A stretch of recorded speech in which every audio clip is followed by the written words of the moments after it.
একজন বক্তা বলেছেন তাহিরিকে বানাইতে আল্লাহর 30 বছর সময় লাগছে। প্রশ্ন হচ্ছে মানুষ সৃষ্টি করতে আল্লাহর কয়দিন লাগছে? এটা আবেগে বলছে আর কি, বুঝছেন না? জোশের ঠেলায় হুশ হারাইছে। আল্লাহর বুঝি কোনো কিছু বানাইতে 30 বছর লাগে? তো কোরআন কি বলতেছে? ইজা আরাদা শাইআন, ইজা আরাদা শাইআন আইয়াকুলা লাহু কুন ফায়া। ইজা আরাদা শাইআন বলা হয়েছে, আল্লাহ যখন কোনো কিছু করার ইচ্ছা করেন আল্লাহ শুধু বলেন কুন ফায়াকুন, সাথে সাথে হয়ে যায়। সুবহানাল্লাহর আস্তে কোন আল্লাহ কি বলে? কুন বলেন। আল্লাহ কি বলে? কুন মানে কি? হও। আল্লাহ কি বলে? হও, ফায়াকুন, সাথে সাথে হয়ে যায়। তাহিরি এমন কোন জিনিস না যেটা বানাইতে আল্লাহর 30 বছর লাগবে। মাথা এত এত আবেগে মাথা এত গরম করা কিনা? শুধু তাহিরি না, কাউকে বানাতেই 30 বছর লাগে নাই। কেন লাগবে? ব্যাখ্যা কি? তাহলে আল্লাহর কি ক্ষমতা কম? আল্লাহ রব্বুল আলামিনের ক্ষমতা কম? না, কথাটা এরকম বলতে পারতো যে তাহিরির মতো লোক 100 বছরে একবার জন্ম হয়, যার গলার মধ্যে এত জোর রবীন্দ্রসঙ্গীতও মজা লাগে। কথা ঠিক কিনা? এগুলা একেবারেই বাজে কথা। ফাদ্দালনা বাদাহুম আলা বাদ, এই কথা মোল্লার না আল্লাহর। এই যে আপনারা এখানে আছেন, আমরা এখানে, সবার মর্যাদা কি এক? সবার জ্ঞান কি এক? সবার চেহারা কি একরকম? এটা বানাইছে কে? প্রত্যেকটা মানুষকে আল্লাহ আলাদা আলাদা বানাইছে। এক একজনের আল্লাহ এক একটা গুণ দিছে। যে বাওয়ালি গান গায়, বাটিয়ালি গান গায়, তারও একটা গুণ কি আছে? হয় ভালো গুণ, না হয় মমতাজেরও কিন্তু একটা গুণ আছে। আপনার এখনে না একেবারে মমতাজের ডিম মারেন, কিন্তু মমতাজের গান শুনে এরকম লক্ষ লক্ষ মুরব্বী এখনো জায়গায় জায়গায় আছে, দোকানে বইয়া বইয়া মমতাজের গান শুনে। এরকম আছে নি? আছে। তো মমতাজরে বানাইতে 100 বছর লাগছে আল্লাহ? আস্তাগফিরুল্লাহ, নাউজুবিল্লাহ। আল্লাহর কোনো কিছু বানাইতে কোনো সময় লাগে না। ইজা আরাদা শাইআন আইয়াকুলা লাহু কুন। আর মানুষকে আল্লাহ আলাদা বানায় না। আদম আলাইহিস সালামরে আল্লাহ পরিকল্পিতভাবে বানাইছেন। এরপরে বাসসা মিনহুমা রিজালান কাসীরাও ওয়া নিসা, সেখান থেকে সারা পৃথিবীতে মানুষ ছড়াইছে কে? আল্লাহ পাক। আল্লাহ পাক আমাদেরকে সহি বুঝ দান করুন। এক নেতা বলেছেন মোল্লারা ধর্মের নামে ব্যবসা করে, 500 টাকার বিনিময়ে ফতুয়া চেঞ্জ করে, মোল্লাদের না থামালে দেশ ধ্বংস হয়ে যাবে। এই বিষয়ে বাস্তবতা কতটুকু দয়া করে জানাবেন। প্রথম কথা হলো, মোল্লারা ধর্ম নিয়ে ব্যবসা করে না, বরং ধর্ম নিয়ে ব্যবসা করে তারা ভোট আর নির্বাচন হাইলে ওমরা কইরা টুপি মাথার দেয় যারা। ধর্ম নিয়ে ব্যবসা করে তারা অজু ছাড়া আসরের নামাজ পড়া মিটিং করে যারা। ধর্ম নিয়ে ব্যবসা করে তারা নির্বাচনের আগে মসজিদে দাঁড়ায় 5,000 টাকা ঘোষণা দেয় যারা। এটা হলো ধর্ম নিয়ে ব্যবসা। আর হুজুরেরা যেটা করে এটা হলো ধর্মীয় প্রচার। আচ্ছা আপনারা বলেন তো, হুজুররা ইসলামের কথা নির্বাচন আইলে বলে না সারা বছর বলে? এই নেতাগুলারে আপনি একদিন আইনে এখানে জুমা পড়াইতে পারবেন না, কিন্তু নির্বাচনের আগে দেখবেন আইব আইসা বলবে আপনাদের এই মসজিদে আগে দিছি 10,000, আজকে দিয়ে গেলাম 20,000, ভবিষ্যতে ক্ষমতায় গেলে 1 টন গম দেওয়া হবে। তো গম কি তোর আব্বার? এডি হইল ধর্ম ব্যবসা। এগুলা কি? নাম্বার 2, 500 টাকার বিনিময়ে ফতুয়া চেঞ্জ করে। শুনেন, হতে পারে 1-2 জন এরকম থাকতেই পারে, কিন্তু একটা কথা মনে রাখবেন, বাংলাদেশে নয় সারা পৃথিবীতে হক কথা বলার মতো আলেমই সবচেয়ে বেশি, যাদেরকে টাকা দিয়া কিনা যায় না। তাদেরকে টাকা দিয়া কিনা যায় না। এটা গোপন কথা বলি, যারা 16 বছর দেশ চালাইছে তাদের পক্ষ থেকে এমন প্রস্তাবও দেওয়া হয়েছে আমাকে, যে আপনাকে কুমিল্লা জেলার টোটাল জেলার প্রদান করা হবে। তাদেরও তো একটা ওলামা দল আছে, আসেনি? আপনি শুধু এই কথাগুলো বলবেন না।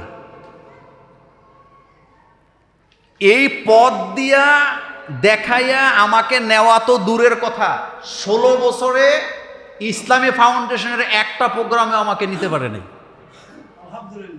কারণ যেখানে চাটুকারিতা করা হয় সেখানে প্রোগ্রাম করা তো দূরের কথা, ওই জায়গায় আমরা মোল্লা নাজিমরা ইমামতিও করি না। 500 টাকা নয়, তোমার মতো নেতা 5000 কোটি টাকা দিয়া আমাদেরকে খরিদ করার ক্ষমতা তোমার নাই। কারণ আমরা বিক্রি হয়েছি একজনের কাছে। এটা কোরআনে আসেনি?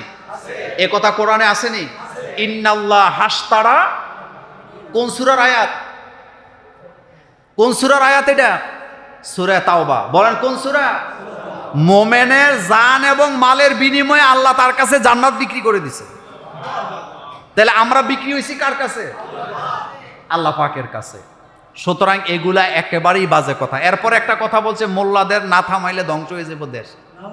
দেশ ধ্বংস হইব কি লিগা? মোল্লারা কি গাড়ি ঘোড়া ভাঙ্গে? হ্যাঁ, বাড়িঘর দখল করে? কারা করে এগুলা? আপনাদের গুমতি নদীতে বালি চুরি হয়নি? কোন হুজুরে বালি চুরি করছে বলেন?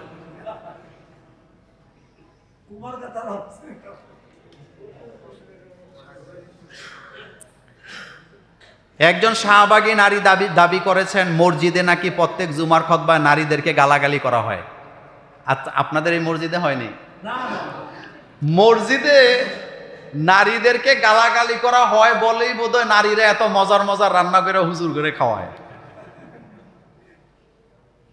আপনাদের এখানে আমি তো 2 বছর জুমা পড়াই নাকি? আচ্ছা বলেন তো, নারীদেরকে গালি দিছি কয়বার? প্রত্যেক মসজিদে নারীর অধিকার নিয়ে যেই পরিমাণ কথা বলা হয়, সংসদে তার 100 ভাগের 1 ভাগও বলা হয়। বাংলাদেশের কোন মসজিদে নারীদেরকে নারী বিদ্বেষী কথা হয়েছে একটাও কেউ প্রমাণ দিতে পারবে না। বরং হুজুররা যাদের বিরুদ্ধে কথা বলে তারা নারী কি নারী না হেডেই তো সন্দেহ।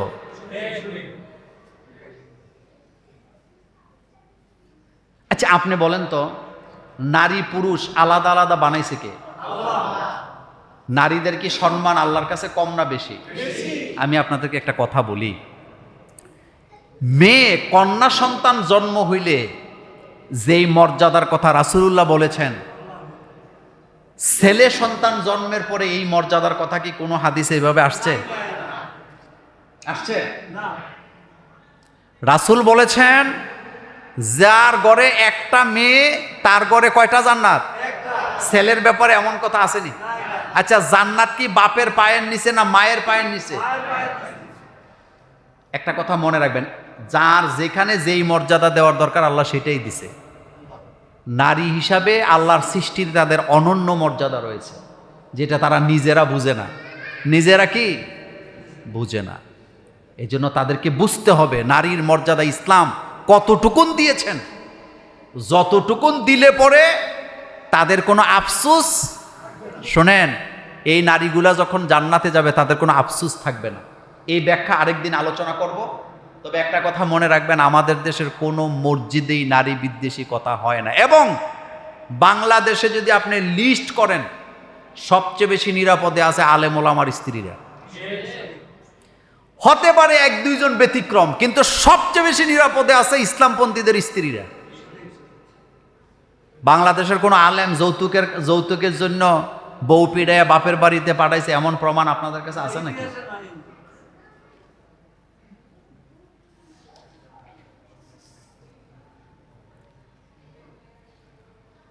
হুজুর সমাজে সুদখোর আছে, তাদের সাথে কুরবানি দেওয়া শরীয়ত সম্মত কি না জানাবেন। এই আলোচনা গত বছর করছি, এবার একটু বলে দেই। সেটা হলো, কুরবানি আপনি কারো সাথে দিছেন কিন্তু আপনি জানেন তার টাকা হারাম, তাহলে তার সাথে কুরবানি দেওয়ার দরকার নাই। কিন্তু যদি দেন আপনার কুরবানি বাতিল হবে না। আপনার কুরবানি কি হবে না? লা তাজিরু ওয়াজিরাতুন বিজরা উখরা। ইসলামে একজনের বোঝা আরেকজন বহন করবে না, একজনের দায়ভার আরেকজনের কাঁধে দেওয়া হবে না। দেওয়া, আল্লাহ পাক বলছে যার যার বোঝা তার তাকে বহন করতে হবে। এখন কথাটা বুঝেন, আপনি আমার সাথে কুরবানি দিলেন, আমার টাকাটা হারাম, আপনার কি জানার কোনো রাস্তা আছে? আমি কি আপনার কাছে যে বলবো যে ভাই আমার সাথে কুরবানি দাও, আমার টাকা হারাম? সুদখোর কি কখনো বলে যে আমার টাকা হারাম? ঘুষখোর কি কখনো ঘোষণা দেয় আমার টাকা হারাম? আপনি জানলে দিবেন না, কিন্তু দিলে আপনার কুরবানি কি হবে না? বাতিল হবে না, নষ্ট হবে না। কেন নষ্ট হবে? কোরবানি একসাথে যে 7 জনে দিছেন, 5 জনে দিছেন, আপনার ভাগের দায় আরেকজনের ভাগে নাই। এই কথাটা আমাদের দেশে অনেকে বুঝে না, সহজ কথাটা। আপনার দায় দায়িত্ব আপনার, আমার দায় দায়িত্ব আমার। কোনো আমলের কারণে যদি আমার কুরবানি বাতিল হয় আর এই পশুতে যদি আপনার কোনো বাক থাকে, আপনার কুরবানি বাতিল হবে না। এটা বিশ্ববিখ্যাত, সকল স্কলাররা এই ব্যাপারে একমত। শুধু আমাদের দেশে কিছু হুজুররা কয় না এটা হবে না। তো আপনি হবে না যে আপনি জানবেন কেমনে তার এটা হারাম? আচ্ছা বলেন তো, আপনি আমার সাথে কুরবানি দিতে আসছেন, আমি কি আপনাকে জিজ্ঞেস করতে পারবো যে ভাই আপনার টাকা হালাল না হারাম? এই কথা জিজ্ঞেস করার অধিকার আছে। তবে হ্যাঁ, একটা কথা বলি, সেটা হলো কেউ যদি নামাজ না পড়ে, কেউ যদি কি না করে, নামাজ না পড়ে, তাহলে আপনি তাকে বলবেন যে ভাই নামাজ হচ্ছে গুরুত্বপূর্ণ ইবাদত, কিন্তু আপনি নামাজ পড়েন না, আমি নামাজ পড়ি, একসাথে কুরবানি দেওয়া বেমানান। কোরবানি যেহেতু একসাথে দিতে চান, আসেন নামাজও কি করব, একসাথে পড়ব। একটা দাওয়াত দেওয়ার সুযোগ কি আছে? দাওয়াত দিবেন। আপনি যদি নামাজ পড়েন, আপনার সাথে কুরবানি দিতে আমার কোনো আপত্তি নাই। আরেকটা কথা বলি, যদি আপনি এতটাই তাকওয়া অবলম্বন করতে চান যে আমার সন্দেহ হয় মানুষের সাথে কুরবানি দিলে, তাহলে আপনি একা কুরবানি দিবেন, এটা বকরি দিয়ে দেন, কোনো সমস্যা আছে? কিন্তু আপনি তো কুরবানিতে নিয়ত ঝামেলা করে ফেলাইছেন ওই জায়গায়, আপনার ছেলেরা খাসির গোস্ত খায় না, এজন্য গরুতে কুরবানি দিতে হবে, বাঘে কুরবানি দিতে হবে। এই কথা কি ইসলামে এরকম অর্ডার আছে নাকি? বাঘে কুরবানি, শরিকানায় কুরবানি দিবেন কখন? যখন আপনি কুলাইতে পারতেছেন না, তখন আপনি একটা গরু 7 জন, 5 জন, 3 জন, 4 জনে মিলে দিলেন। কিন্তু আপনি একা দিলে সবচেয়ে উত্তম হবে, সেটা হোক বকরি। আর একটা বকরি পুরা এক পরিবারের পক্ষ থেকে কি যথেষ্ট।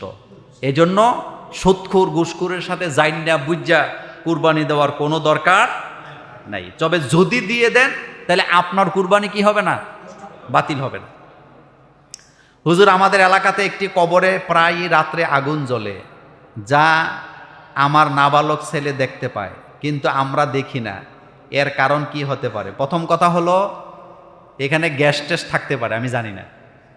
2 নাম্বার কথা হলো কবরের আযাব মানুষ দেখার কোনো সুযোগ নাই। আছে? আছে না, কোনো সুযোগ নেই। কবরে কি হয়, কবরের আযাব কি হয়, এটা আল্লাহ ছাড়া দুনিয়ার মানুষ দেখার কোনো সুযোগ নেই। আমাদের দেশে আমাদের আকীদার মধ্যে ঝামেলা আছে। একটা মানুষ মারা গেছে, তার কবর করতেছে, এমন বৃষ্টি, প্রচণ্ড বৃষ্টি, কবরটা ঠিকমতো করা যায় নাই। কবরে পানি পানি কি করে সিঁচে সিঁচে তারপরে মাটি দিছে। অনেকে মনে করে লোকটা ভালো ছিল না, এজন্য শান্তিতে মাটিও দেওয়া গেছে না। এটা 100% কুসংস্কার। এটা কি, বরং হাদিসে উল্টাভাবে আসছে। কোন আল্লাহর প্রিয় বান্দা যখন মারা যায়, আকাশে বৃষ্টি হয়। আকাশে কি হয়? আকাশ থেকে বৃষ্টি। কোন একটা মানুষ মারা গেছে, তার জানাজা পড়া যাচ্ছে না, দুর্যোগের কারণে জানাজা পড়া যাচ্ছে না, বৃষ্টির কারণে, এখানে দোষের কিছুই নাই। কিন্তু আমাদের দেশে এটারে কি মনে করে, কারো কবর করতেছে, কবরে পানি পাইছে, কয় তার কবরে পানি পাওয়া গেছে, লোকটা ভালো ছিল না। তো পানি কি ভালো লক্ষণ না খারাপ লক্ষণ? এই আকীদাগুলি আমাদের মধ্যে আছে। দোকানের মধ্যে আইসা রাস্তাঘাটে কয় অমুকরে মাটি দিতে পারে নাই, তো কবরে পানি চলে আসছে। তো কবরে পানি চলে আসছে, আপনার সমস্যা কি? কবর ভাঙ্গা পড়ছে। তো কবর যদি বালি মাটির হয়, এটা কবর কুড়ার পরে ভাঙ্গা পড়ার সম্ভাবনা আসেনি? এটার সাথে ব্যক্তির আমলের কোনো কি নাই, কোনো সম্পর্ক নাই। কবরে যদি আগুন জ্বললেও থাকে, গ্যাসের কারণেও তো মাটিতে আগুন জ্বলে, জ্বলেনি? পৃথিবীতে একটা দেশ আছে আজারবাইজান, কি নাম? আজারবাইজানের শত শত জায়গার মধ্যে আগুন জ্বলে।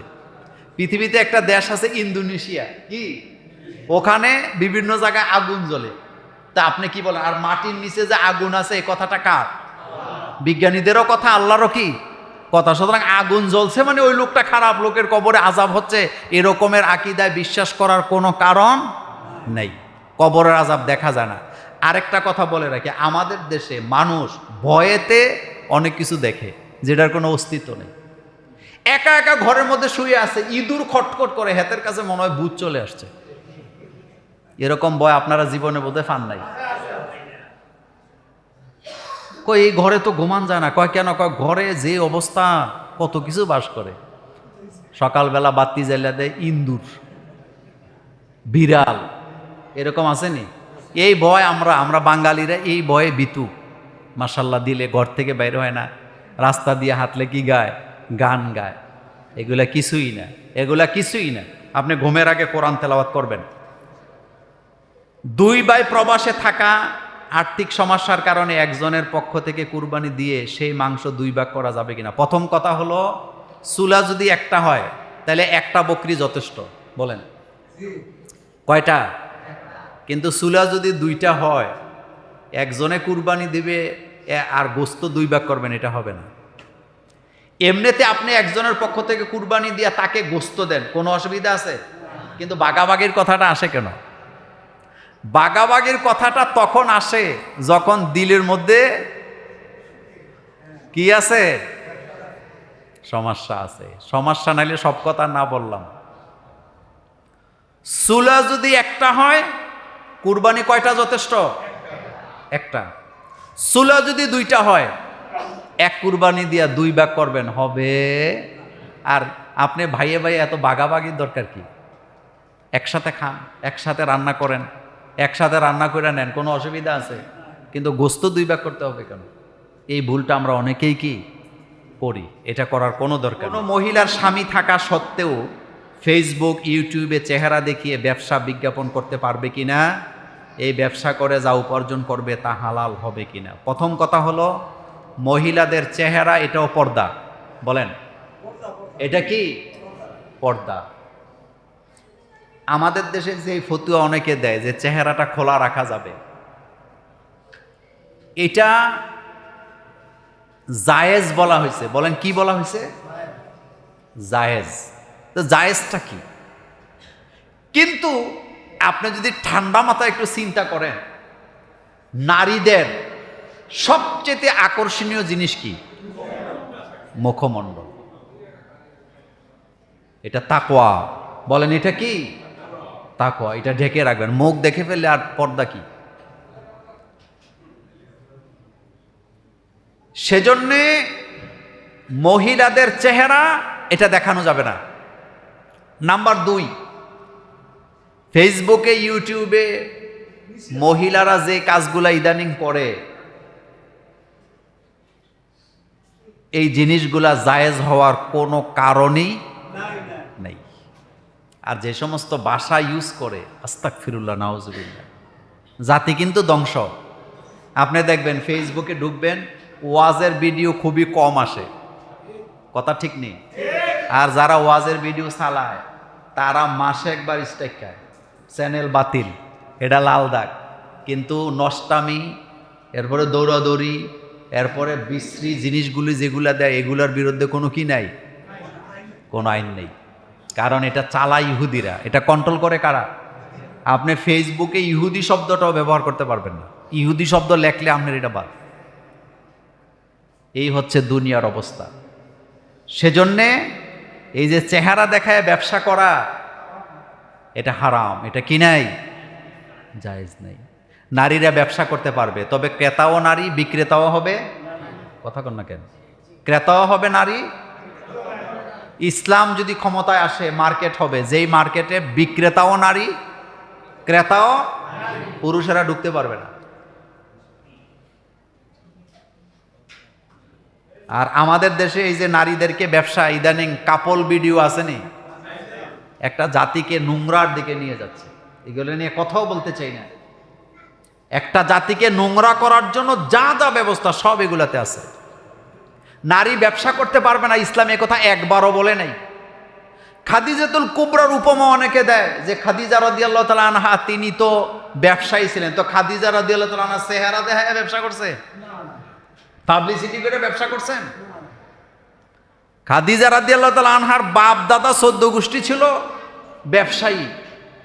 রাসূল সাল্লাল্লাহু আলাইহি ওয়াসাল্লামের বংশ আর খাদিজার বংশের গোড়া কিন্তু এক। গোড়া কি এক। খাদিজা রাদিয়াল্লাহু তাআলা আনহা যেভাবে ব্যবসা করছে ওই পদ্ধতিতে ব্যবসা করলে আমাদের কোনো আপত্তি নাই, কিন্তু যেভাবে চেহারা দেখাইয়া একেবারে সাজ্জা গুজ্জা আসেনি, আসছে। এই সাজুগুজু করে চেহারা দেখাইয়া পণ্য বিক্রি করার দেহ ব্যবসার মধ্যে কোনো পার্থক্য নাই।